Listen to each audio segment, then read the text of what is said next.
students, now we were looking about mind well. We were looking about filling the blanks that can be asked in your examination. This topic is for both class 9th and class 10th. But in this topic, I have covered almost all kind of conjunction, articles and prepositions that can be asked in your examination. Now, what we were looking about the conjunction of subordinate. तो यहाँ पे थोड़े बहुत conjunction हमने already अभी देख चुके हैं और नेक्स्ट अभी हमें जो देखने हैं that is what I have mentioned on the board and you can understand it very carefully. I hope so. Now let's begin without taking too much time. It is because, right? Because is a kind of conjunction. It used to just show the reason of an action. कोई एक action होती है उसका जब reason बताना होता है तो एक्शन वाले स्टेटमेंट को रीजन वाले स्टेटमेंट से जब कनेक्ट करना होता है at that time we are allowed to use because और we suppose to use because हम बिकॉज का इस्तेमाल करते हैं. देखते क्या है, it use to show the reason of an action. जो एक्शन हो रही है उसका जब रीजन बताने की बात आती है तब we are just using because. My dear friend, just read it carefully, right? I give you some time to read it.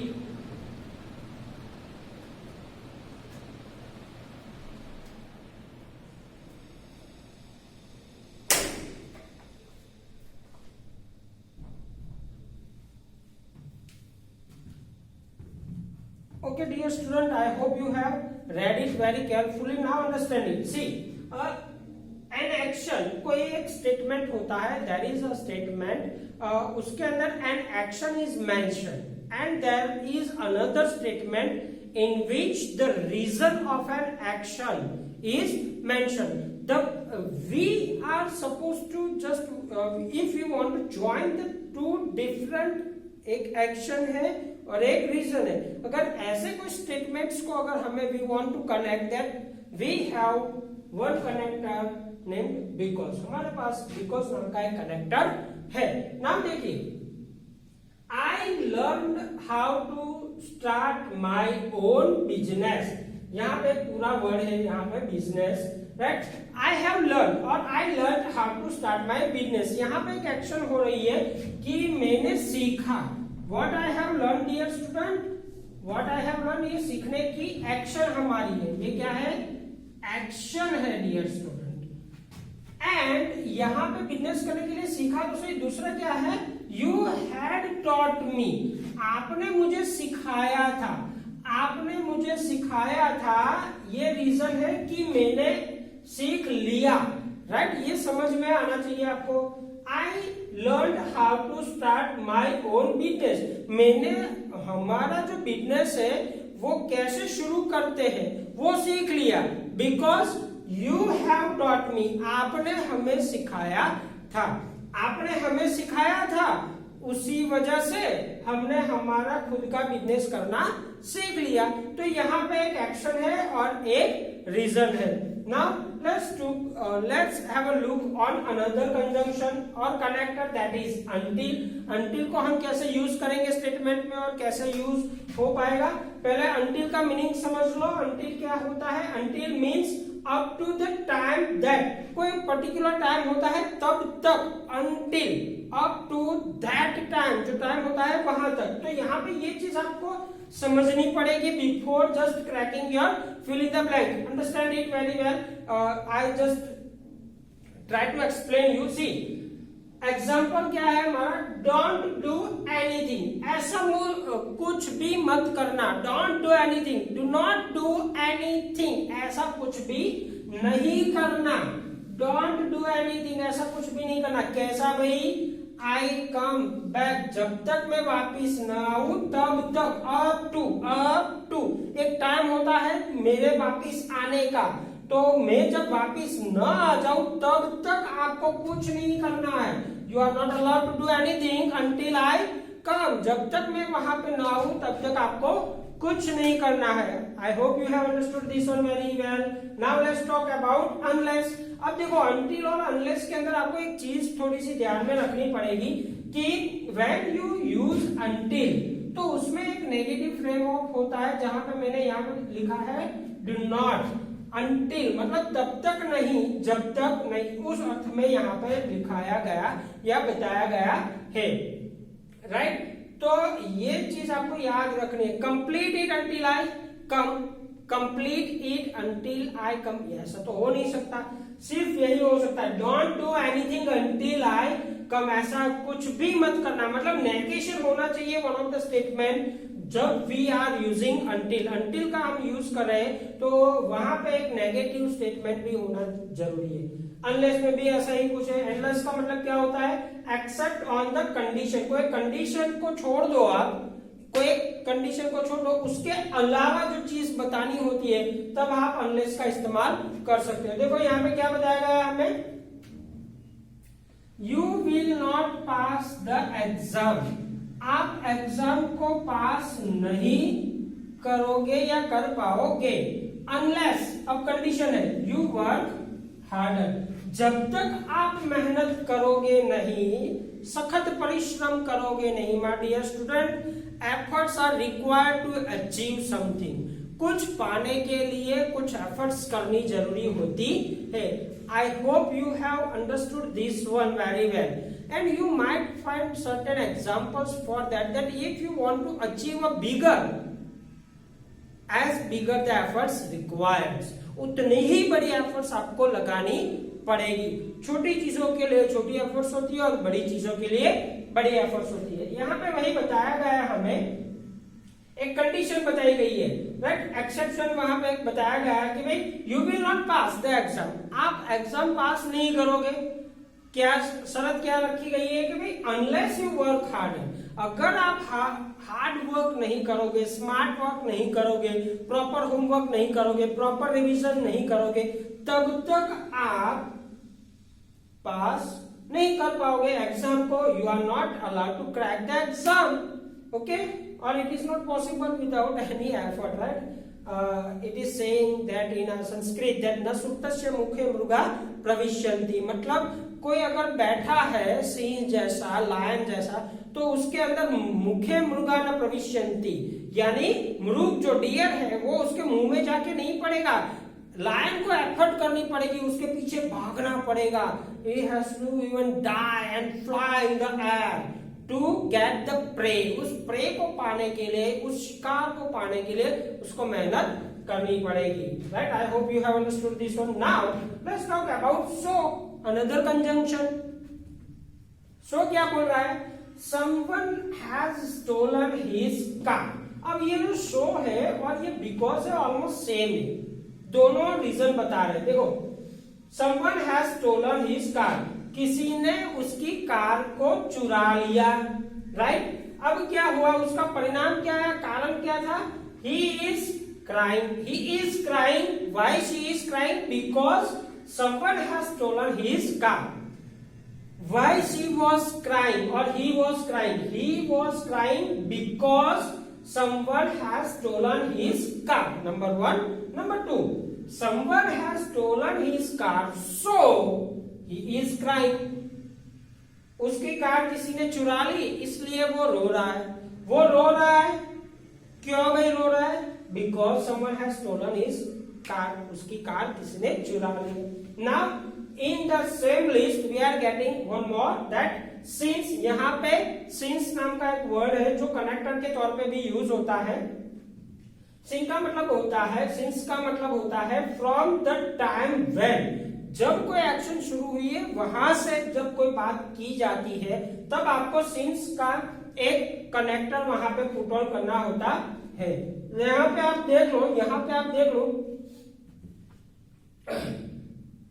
Example क्या बताया, I have been a dancer, मैं डांसर हूं। यहाँ पे I have been a dancer, मैं यहाँ पे dancer हूं। सिंस कब से, टाइम कब से, जहां से वो शुरू हुई है, एक्शन जहां से शुरू हुई है, डांसर या डांस करने की जो एक्शन है या डांसर बनने की एक्शन है, वहां से जहां से वो शुरू हुई है, ये हमारी डेफिनेशन बोल रही है ना, फ्रॉम द टाइम व्हेन मतलब व्हेन इट स्टार्ट। तो यहाँ पे वो आपको समझना पड़ेगा। I have been a dancer, मैं डांसर हूं सिंस आई वॉज यंग, जब से मैं युवा हुआ हूं, जब से मैंने वो सीखा है, जब से मैंने यंग एज के अंदर आई हैव स्टेप ऑन, तब से I have been a dancer, मैं तब से डांसर हूं।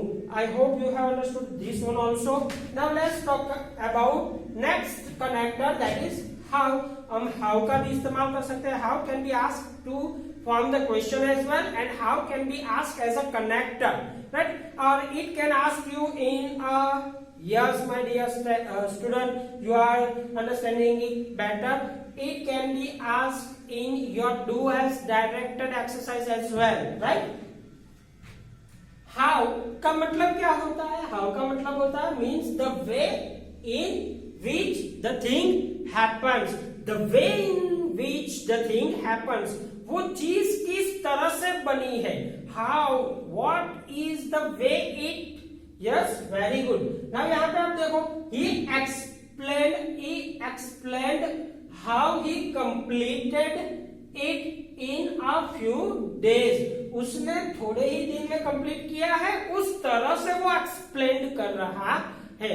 कहने का मेरा तात्पर्य ये है कि यहाँ पे he completed it in a few days, उसने थोड़े ही दिनों में कंप्लीट किया है, and that is how he explained, और उसी तरह से वो समझा रहा है। मतलब आप किसी चीज की जो the way of happening, the way of doing जो होता है ना, वो जब बताते हो तब how का इस्तेमाल होता है। जैसे अगर मैं कहूँ how beautifully she has drawn, उसने कितना ब्यूटीफुली ड्रॉन किया है। ड्रॉ तो हो गया, लेकिन कितना ब्यूटीफुल, तो ये इस चीज में आप पुट ऑन कर सकते हो। नेक्स्ट आता है व्हेन। व्हेन में क्या होता है? व्हेन का मीन्स होता है at that time, particular time पे। यहाँ पे क्या हुआ था? फ्रॉम द टाइम व्हेन, जहां से क्रिया शुरू हुई थी वहां से बात कर रहे थे सिंस में, जबकि व्हेन में कहां से बात करनी है? एट दैट टाइम, मतलब कोई एक एक्शन हो रही है उसी टाइम, एट दैट टाइम। दूसरी कोई इवेंट हो रही है, at that time we are putting when, उसी टाइम पे हम व्हेन का इस्तेमाल करेंगे। देख लेते हैं एग्जांपल कैसे आप उसको अंडरस्टैंड करें। आई केम इन द रूम, मैंने रूम में आया। आई केम इन द रूम, मैं रूम में आया।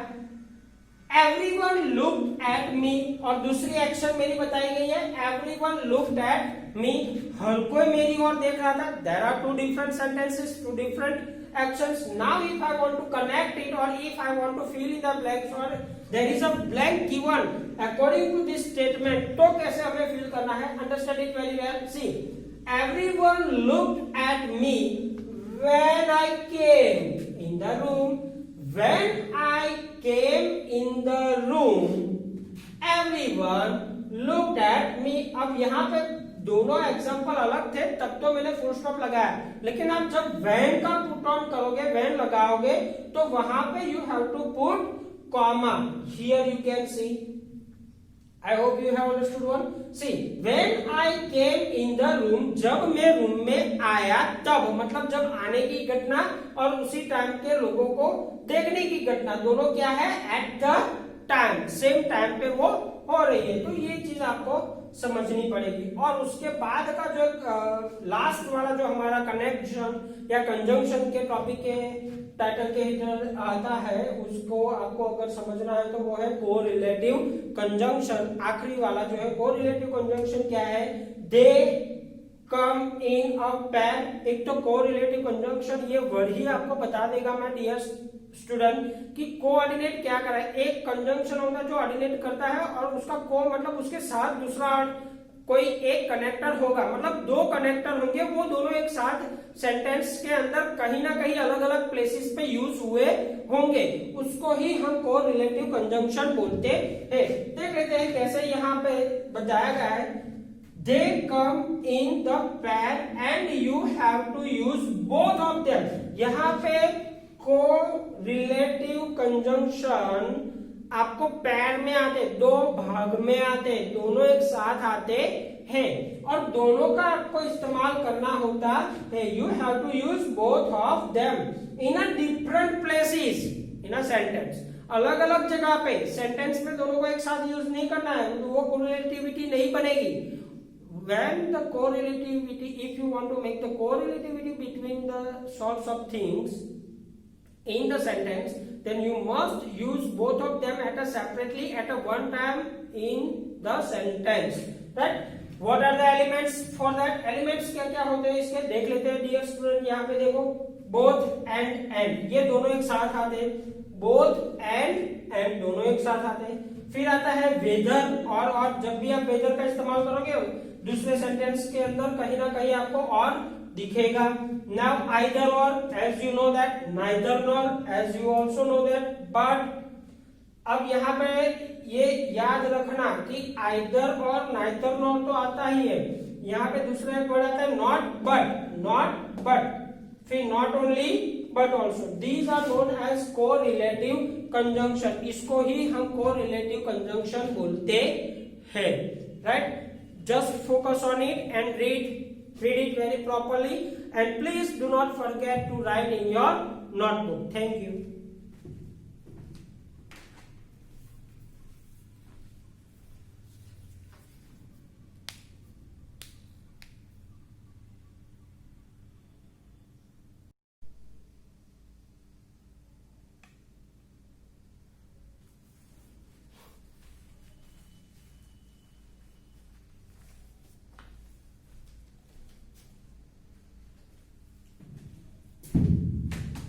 Dear student, in the last part of the conjunction and the sub pattern was correlative conjunction, in which we have so many elements and few of them I have explained on the board.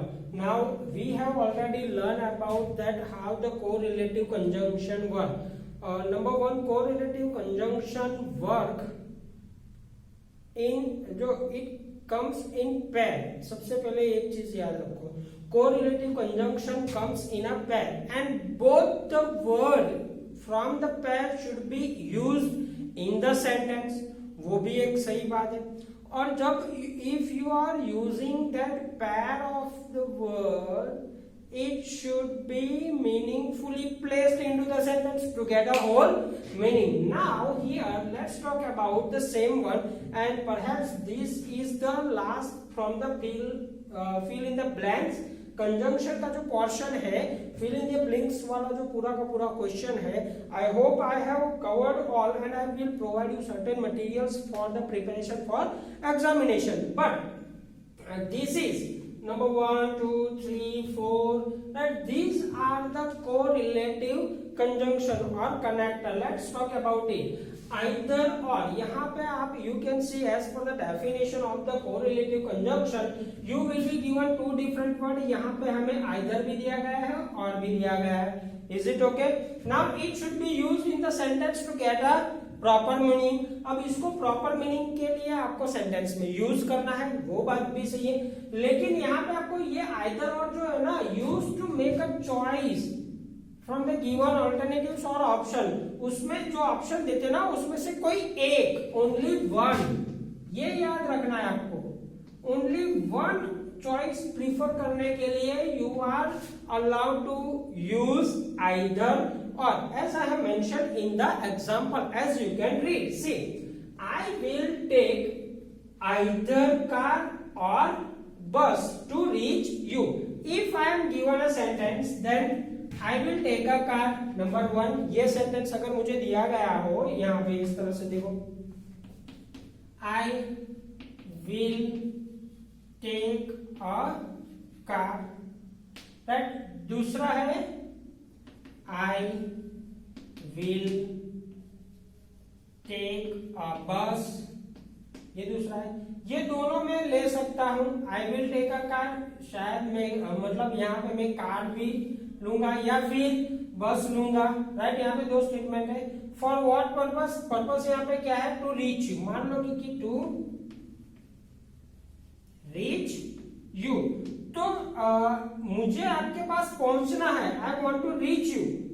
तो उस पहुंचने की क्रिया के लिए या तो मैं क्या करूंगा, कार का इस्तेमाल करूंगा या तो मैं बस का इस्तेमाल करूंगा। मतलब दो ऑप्शन आपको दिए हैं, कार एंड बस, तो उनमें से कोई एक ऑप्शन को अगर सिलेक्ट करना है उस टाइम पे यू आर यूजिंग आइदर और। सी, तो इन स्टेटमेंट्स को अगर कनेक्ट करना है विद आइदर और तो कैसे करोगे, I will, as I have written, I will take either car, car पहला option, first option that I have mention exactly after either, and before the second option I have put, ये second option था मेरा, उससे पहले मैंने आई have put और। तो ये चीज आपको याद रखनी है, दोनों में से कोई एक, these are two option, option number 1 is car, option number 2 is bus. उन दोनों के बीच में आपको और डालना है और उससे पहले ये ऑप्शन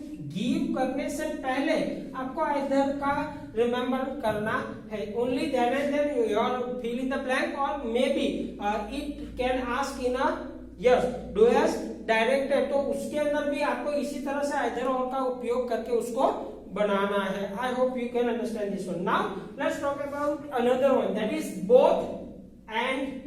बोथ एंड यहाँ पे भी दो वर्ड दिए हैं, पैर में है, तो उसका मतलब क्या होता है, बोथ द ऑप्शन गिवन, जो ऑप्शन आपको देते हैं वो बोथ के बारे में है। लेकिन यहाँ पे क्या बात करनी है कि see example, we will have both cheese cake and chocolate cake. मतलब जब आप you are in a state of confusion, at that time you are using both and. ये दोनों कनेक्टर तभी यूज करेंगे आप जब स्टेट ऑफ कंफ्यूजन का होगा। तब देखो यहाँ पे वी विल हैव, हमारे पास होगी क्या चीज होगी, दोनों चीजें होगी।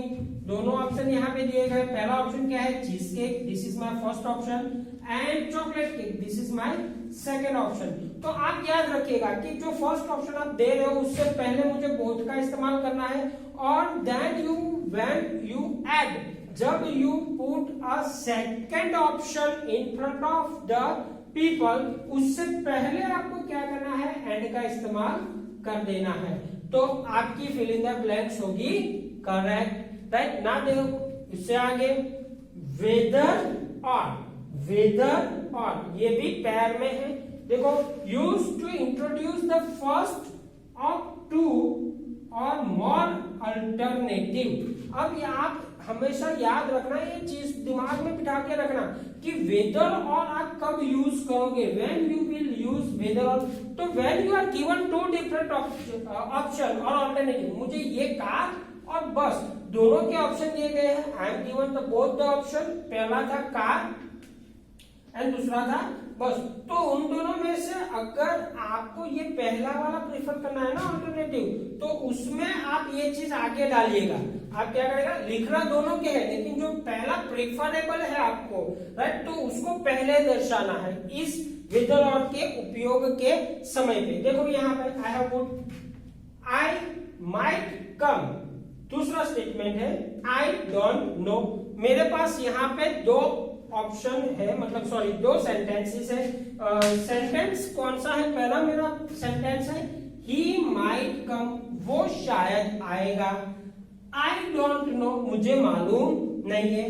Both are different, right. If I want to make them join, अगर मैं इसको ज्वाइन करना चाहता हूं, how will I, yes how will I do, इसको ये जो अल्टरनेटिव है ना उसको पहले आप लगा दो। आई don't know whether he will come or not. यहाँ पे कम मतलब आना, ये ऑप्शन अल्टरनेटिव तो था, दूसरा आपके पास नहीं है। You have put the second option, ये वाला सेकेंड ऑप्शन नॉट, ये आपने ऐड किया यहाँ पे, उससे पहले आपको और लगा देना है, और जो पहला ऑप्शन आपको दिया जाएगा उससे पहले आपको वेदर लगा देना है। Just now think it carefully and write. See, I don't know I don't know whether he will come or not, मुझे मालूम नहीं, शायद वो आ भी सकता है नहीं भी आ सकता। तो इसमें जो प्रिफरेबल पहले है वो लिखो, शायद वो आ सकता है, वेदर यहाँ पे आपको बताया गया है ना, इट माइट कम, तो ये मेरा पहला प्रिफरेबल ऑप्शन है, राइट, चॉइस है। तो आपको ये चीज दिमाग में बिठा के रखनी। दूसरी चॉइस शायद नहीं आ सकता, right. Now let's talk about neither not. यहाँ पे भी आपको दो वर्ड लिखे यहाँ पे दिए हुए, जैसे यहाँ पे आपने either or, in the case of either or we have done, तो यहाँ पे भी you can see neither not means none of the two alternative. आपको जो दो अल्टरनेटिव दिए जाते हैं, यहाँ पे पहला अल्टरनेटिव था कार के द्वारा आना, दूसरा ऑप्शन था आपको बस लेना। ये दोनों ऑप्शन थे, दोनों अल्टरनेटिव थे, दोनों में से अगर कोई भी नहीं लेना है, only then and then you are allowed to put neither nor. See the example, see what I have written carefully. I will neither take a tea, मतलब मैं ना ही टी लूंगा, nor coffee, मतलब ये सेकंड ऑप्शन है, दोनों में से कुछ भी I don't want like to eat, I don't want like to take it, right? मुझे दोनों में से किसी की भी जो लेना है, मतलब मैं जब ऑप्शन चूज कर रहा हूं ना, ऑप्शन के अंदर ये चीज आपको याद रखनी है कि I will neither take tea nor coffee. अगर इसी एग्जांपल में मुझे नाइदर नॉर का उपयोग करना है तो मैं कैसे करूंगा, I will neither take a car nor a bus, I will neither take a car nor a bus, मैं ना ही कार इस्तेमाल करूंगा ना ही बस, but I will come to you through or I will reach to you through my own car। ये भी आप complete कर सकते हो, राइट। तो इस तरह से आपके कंजंक्शन हो गए। Now my dear student, you have just learn all the topic of fill in the blanks question that can be asked into your examination। सबसे पहले we have learned about, yes you are right, we have learned about prepositions, we have learned about yes articles, and the third one is conjunction। conjunction के तीनों प्रकार जो हमने देखे थे, correlative होता है, कोऑर्डिनेटिंग होता है और सबऑर्डिनेटिंग, वो भी हमने देख लिए। आई hope you have mentioned everything in your notebook. Okay, thank you.